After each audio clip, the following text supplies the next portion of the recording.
uncertainty principle 2 ما نبي a particle approach give the same result بەڵام ئەم حاڵەتەیان ئێستا ئەتوانین هەموو ریزڵتمان دەستکە بەڵام زیاتر حاڵەتێکی ڕاستەقینە و ڕیاڵ نییە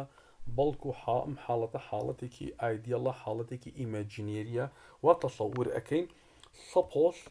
we look at the electron using light of wavelength لەندا سەیری ئەلەکترۆن ئەەکەین وا دائنین وتمان حاڵەتەکە حاڵەتێکی ئیمەجینێریە وا تەوەقوعەکەین کە سەیری چیەکەین وا دائنین سەیری ئەلەکترۆنێکەکەین بە بەکارهێنانی لایتەکەمان wavelengthی لەمدایە each photon ئێمە زانین لایت لە فۆتۆنات پێکاتوە each photon of light has the momentum h over lambda هەر فۆتۆنێکی لایت لە فۆتۆنات پێکاتوە هەر فۆتۆنێکیش مۆمنتەمەکە ئەکاتە h لەسەر لەندە بە پێی دوڵێتی دیبڕۆڵی we can see the electron only ئێمە ئەتوانین تەنها لە یەک حاڵەتە ئەلەکترۆن ببینین وتم ئەمە حاڵەتەکە ئیمەجینەریە only if one of this photon ئەگەرات یەکێک لەم فۆتۆنە bounces off the electron لە ئەلەکترۆنەکە بکە و پاشان ارتداد کە بەرەو ئەو مایکرۆسکۆپیکەوە ئێمە بەکاری ئێهێنین بۆ بینینی ئەلەکترۆنکە طبعا ئێڵێمەوە جارێکی تر ئەم حاڵەتە ڕیاڵ نییە The electron's original momentum will be changed ئەو کاتێکە فۆتۆنەکە بەر ئەلەکترۆن ئەەکەی و پاشان ارتداد دەکات و ئەگەڕێتەوە حتما مۆمنتەمی ئەلەکترۆنەکە گۆڕانکاری بەسەر دادێ بزانین گۆڕانکاریەکەی چۆن دەبێت The exact amount of the change ئەو گۆڕانکاری کە ڕوو ئەیە دەلتاپی لە مۆمنتەمی ئەلەکترۆنەکە cannot be predicted but ناتوانین پێشبینی بکەین بەڵام will be of the same order of the magnitude at the photon momentum ناتوانین پێشبینی بکەین چەند گۆڕانکاری بەکەران بەڵام ئەتوانین بڵێن لە حدودی گۆڕانکاری لە مۆمنتەمی ئەلەکترۆنەکە لە حدودی وەیفلێنگثی فۆتۆنەکایە یاخود لە حدودی مۆمنتەمی فۆتۆنەکایە مۆمنتەمی فۆتۆنەکە h لەسەر کاتە consequently the uncertainty in the electron's momentum is given by this relation ئەو کاتە وتمان گۆڕانکاری لە مۆمنتەمی ئەلەکترۆنکە ناتوانین پێشبینی بکەین بەڵام ئەتوانین بڵێن لە حدودی مۆمنتەمی فۆتۆنەکەیە کاتە دەلتاپی تقریبا ئەکاتە h لەسەر لەمدا h لەسەر لەمدا مۆمنتەمی فۆتۆنەکەیە دەلتاپی مۆمنتەمی گۆڕانکاری لە مۆمنتەمی ئەلەکترۆنەکەیە و پاشان on the other hand لەلایەکیکەوە light is a wave phenomenon as well as particle phenomenon وەکو ئەڵین light هەم صفەتی particle هەیە هەم صفەتی wave هەیە we cannot determine the position of the electron with accuracy better than the wavelength کاتە ئێمە ناتوانین we cannot determine the position of the ناتوانین پۆزیشنی ئەلەکترۆن بدۆزینەوە دیاری بکەین with an accuracy better than the wavelength باشتر بێ یاخود ورتر بێ لە کێ پۆزیشنەکە ناتوانین بیدۆزینەوە with an accuracy بە دیقەی better than باشتر بێت لە wavelengthی ئەلەکترۆنەکە کاتە لەم حاڵەتە ئەڵێن we have delta x گەورەتر و یەکسانە لە لەمدا کاتە معادلەی 24 مان دەست ئەکەوێ پاشان ئێمە لەمدامان لە معادلەی پێشووتر لە 23 هەیە ئێن لە شوێنی هەموو لەمدایەک ئەوی پێشوو تەعویزەکەین تەماشاکەین دلتا x و دلتاپی گەورەتر و یەکسانە لە h دەستمان دەکەوێت this result یەک ئەگرێتەوە لەگەڵ کیە لەگەڵ معادلەی پێشووترا کە ئیشتقاقمان کرد دلتا x دلتاپی گەورەتر و یەکسان لە h بار لەسەر دوو بەڵام لێرە h لە زۆر کتێبە h لە زۆر کتێبە h بارە لە زۆر کتێبە h بار لەسەر دووە ئەمە شو هیچ لە مۆزوعەکە ناگۆڕێ بۆ ئەمە تێبینێکی زۆر گرنگە لەبەرەوەی h زۆر بچووکە دەتوان ناقسان علی 6.63 جاران دەتوان ناقسان 34 جول سەکەندە ئەگەر دابەش دوویکە ئەگەر دابەش دوو پای بکەی ئەگەر دابەشی چواری بکەی هیچ لە مۆزوع ناگۆڕێ بۆیە ئەکرێ زۆر جار بە h بیبین زۆر جار بە h بار لەسەر دوو بیبین هەموو ئەمانە هیچ لە مۆزوعەکە ناگۆڕێ وتمان لەبەر بچووکی h uncertainty principle for energy and time another form of the uncertainty principle concerns energy and time یەکێکی تر لە شێوازەکانی uncertainty principle ئەم جارە گرنگیدانە بە ئینەرژی لەگەڵ تایمە لە لێکچەرەکان و ڕابردووە یاخود لە سلایدەکانی ڕابردووە باسی uncertainty principle مان کرد و کۆنسەرن یاخود گرنگی بە چی ئەدا لەوێ بە پۆزیشن لەگەڵ مۆمنتەم و هەروەها فۆرمێکی تر یەکێکی تر لە فۆرمەکانی uncertainty principle کە تێیدا گرنگی بە ئینەرژی لەگەڵ تایم لە جیاتی پۆزیشن و مۆمنتەم ئەم جارە فۆرمەکەمان فۆرمێکی نوێ وەرەگرێ بەڵام هەر uncertainty principle ئەویش ئینەرجی و تایمە. Consider the measurement of the energy و اعتیبارەکەین کە قیاساتی ئینەرجیمان هەیە emitted during the time interval delta t in an atomic process و اعتیبارەکەین ئێمە بمانە قیاسی ئینەرجی بکەین کاتێک لە عملیەیەکی ئەتۆمی بۆ نمونە ئەلەکترۆنێک لە هەر ئەنەرجی لیڤڵەوە دابەزێتە لۆر ئینەرجی لیڤڵ حتمما ئیمیژنی ڕێدیێشنێکەکە ئیمیژنی ئینەرجیەکەکە ئینەرجیەک دەردەدات لە تایم ئینتەرڤڵی دەلتاتیە. Assume that باوا اعتباركين the energy is in the form of electromagnetic waves واعتباركين ودانين وفرض لكن كإنرجي كمان حتما electromagnetic wave لشوي electromagnetic wave the energy is given by this relation E is equal to H mu. Therefore the uncertainty in energy is given by this relation. اما معناها كات H mu H وتمان بلانك كونستانتا نغورا كات اگر بمعنى uncertainty لإنرجي بدوزينوا H كمان هيچ نغورا بلام ميو كمان بيبتا دلتا ميو دلتا E is equal to H delta mu. اما uncertainty لإنرجي. To measure the frequency بو أوي قياسي frequency بكين we account the number of waves حسابي جماري ويفا كان كين لتايم انترفال دلتا ديا ودابشي چي اكين ام نمبرانه دابشي تايم انترفال اكين واتا frequency is equal to the number of waves per unit time. That is mu is the frequency is equal to n the number of waves per unit time. Assume that باوادي سنفرسكين the uncertainty in the number of waves in the wave group is equal to 1 واعتباركين جاري كتير uncertainty لجماري ويفا كان is equal to يك ام انا بيك دانين then the uncertainty in frequency is given قطع لم معادلة يوا دلتا ميو is قورترو يكسان ابي لچن ليك لسر دلتا تي چونك اما بيك دامانا حتما ويفا كان اما كباسي ويف جروبكين هميشه لأنجامي كومبينيشني زياتر لويفك مان هي چەند وەیڤێک پێکەوە سوپەرپۆزیشن ئەکەن ئینتەرفرنس ئەکەن پێکەوە وەیڤ گروپێک دروستەکە ئەگەر وامان دانا یەکە ئەنسەرتێنتیەکە یەکە ئەو کاتە زۆر بە بەسیتی ئێمە چیمان بۆ دەرەچێ ئەڵێن دەلتا میو گەورەتر و یەکسانە لە چەند لە یەک لەسەر دەلتا تی. ئێستا تعویز دەکەین بزانین چی تعویز دەکەین لە شوێنی یەکترا ئەلێرە چیمانێ دەلتا میومانەیە کاتە لە شوێنی هەموو دەلتا میوەکی ئێرە ئەتوانین دەلتا ئی لەسەر ئێچ دانینەها لەم معادلەیەوە لە شوێنی هەموو دەلتا میوەک دەلتا ئی لەسەر ئێچ دایم زانین چیمانەیەتی کاتە دەلتا ئی و دەلتا تی گەورەتر و یەکسانە لە ئێچ یاخود ئەمۆری گرێستریتمنت گیڤس یاخود ئەم شێوازە دەلتا ئی دەلتایی شێوە عامەکەی شێوەیەکی فۆرماڵتر یاین شێوەیەکی نۆرماڵتر گەورەتر یەکسان لە ئێچبار لەسەر و هەر ئەم شێوەیە چونکە وتمان لەبەرەوەی ئێچ بچووکە ئیتر ئێچەکە دابەشی دوو پایەکەی دابەشی دووەکەی دابەشی چوار پایەکەی لەبەر بچووکی ئێچ هیچ لە یاسەکەمان ناگۆڕێ بۆیە ئەمە ئەتوانین ئەم شێواز تەحویلکەینە سەر ئەم معادلەیە. بیرمان بێ ئەم معادلەی ئەتوانین جارێکی تر لەکوێوە دەرببڕین هەر لەو معادلێک ئەڵێ دەلتا ئێکس دەلتا پی گەورەتر یەکسان لە ئێچبار لەسەر دوو زۆر بە ئاسانی ئەتوانین لەوێشەوە ئیشتقاقی بکەین چۆن ئێمە ئەزانین کە کاینەتێک ئینەرجی ئەکاتە پی توانی دوو لەسەر دوو ئەم لەوەوە ئەتوانم دەلتا پی بدۆزمەوە بە دەلەتی دەلتا ئی و پاشان ئێمە ئەزانین کە دەلتا ئێکسمان هەیە لە معادلەکەی پێشووترە دەلتا ئێکسیش ئاعتیادی velocity is equal to x over t وانە کاتە velocity تو ئەم بڵێن یەکسان بە دەلتا ئێکس لەسەر دەلتا تی گۆڕان لە پۆزیشن پێر گۆڕان لە تایمە ئەکاتە velocity کاتە لە شوێنی یەکتر تعویز دەکەین لە معادلەی دەلتا ئێکس دەلتا پیە ئەوەی کەوتم تعویز یەکەین بە ئاسانی جارێکی تر ئەتوانین ئەم فۆرمەمان دەست کەوێتەوە. The above equation is a mathematical expression of the uncertainty principle for energy and time. کاتە ئەمە شێوازێکی ماتماتیکی uncertainty principle بە دەلتی ئینەرجی لەگەڵ تایمە دقەکە چیمان پێڵێ it is not possible to make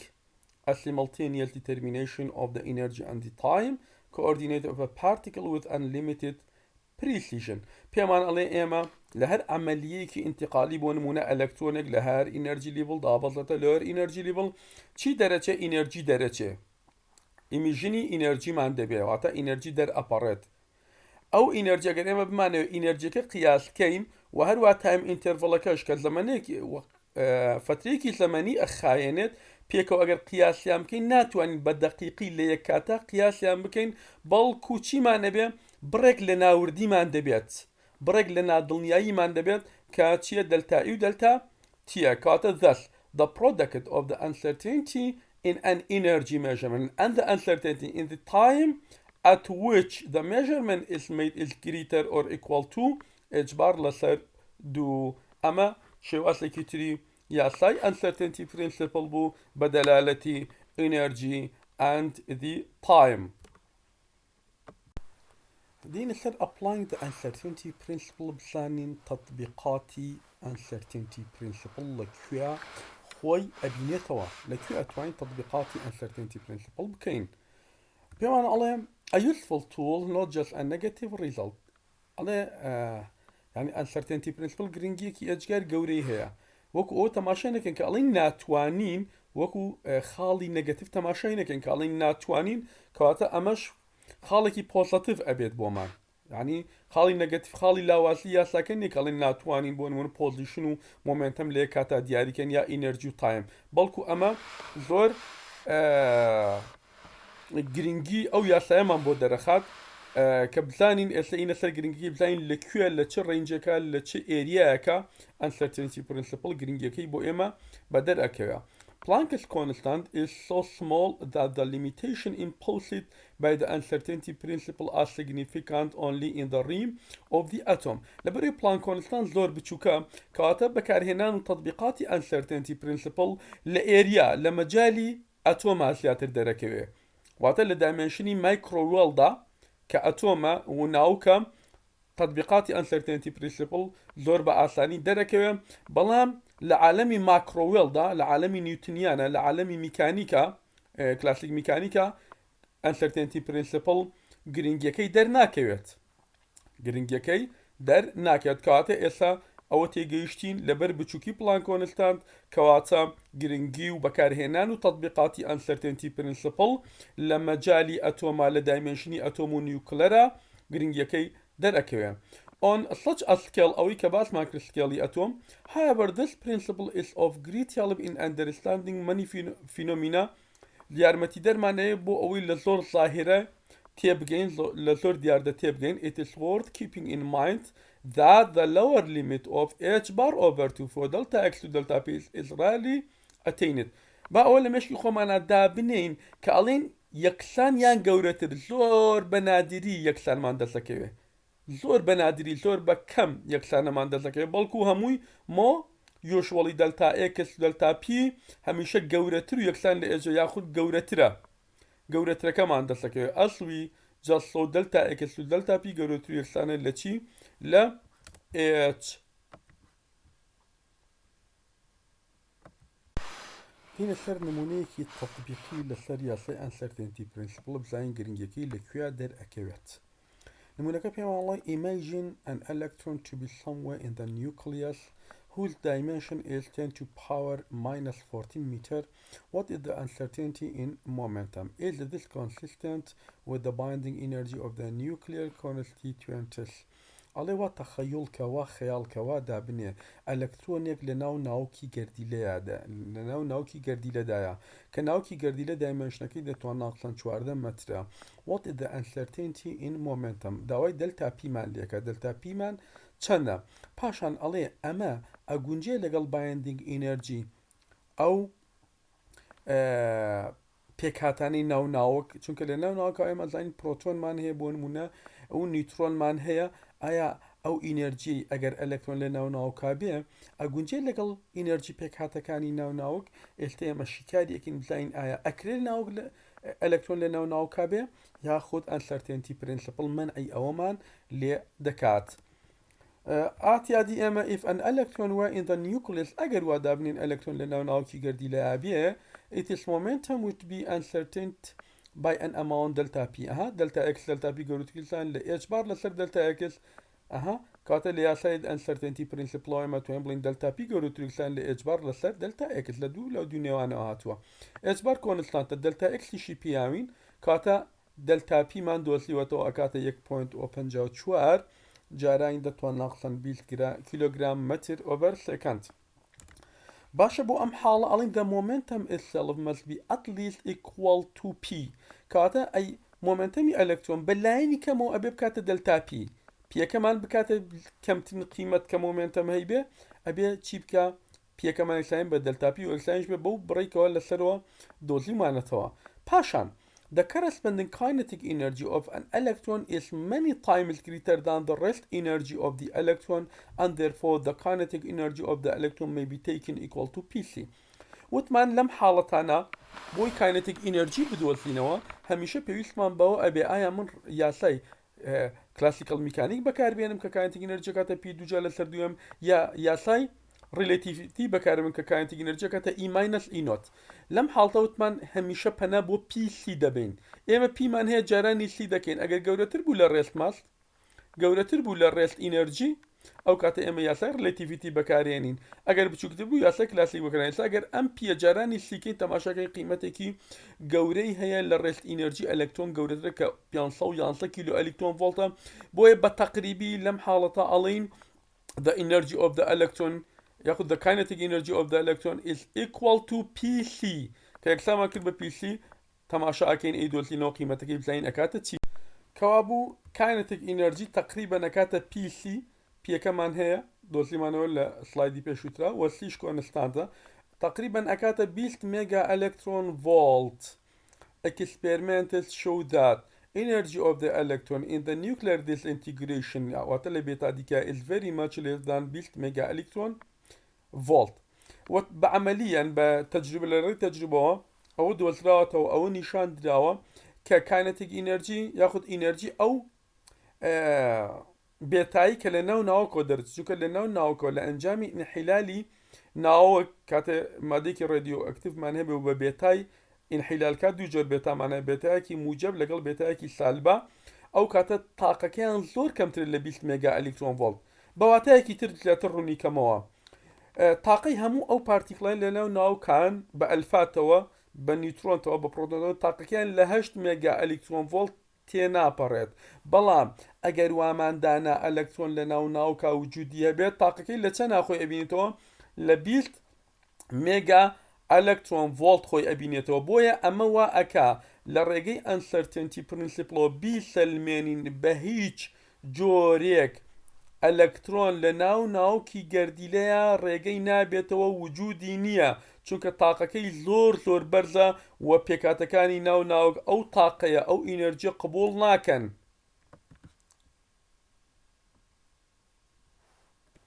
نمونەیەکی ترمان هەیە هەل لەسەر uncertainty principle پێمان ئەڵێ an object has a speed of 1000 meter per second accurate to 0.01%. With what fundamental accuracy can we locate its position if the object is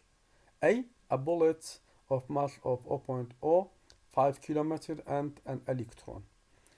تنك مان هي أو تنا بخيراي 1000 متر لسر سكند وأكوريتكي لصدى 0.0 يكا داويتي مان ليكا داوي دلتا إكس مان ليكا أجر هاتو أو أوبجكتي كليرة باسي أكا بو خيراي أروى حاڵە یەکەم بوڵێتێکمانە بێ گولەیەکمان هەبێ و ماسەکەی 0.05 کیلوگرام بێت کە بە چاوی ئاسایی ئەبیندێت و دووەمیان ئەگەر ئەلکترۆن بێت کە بە چاوی ئاسایی نابیندێت داوای دەلتا ئێکسمان لێکە. بۆ ئەم بەبەستی ئەمە یەکەم جار خێراییمان هەیە پێویستمان بە مۆمنتەم ئەبێت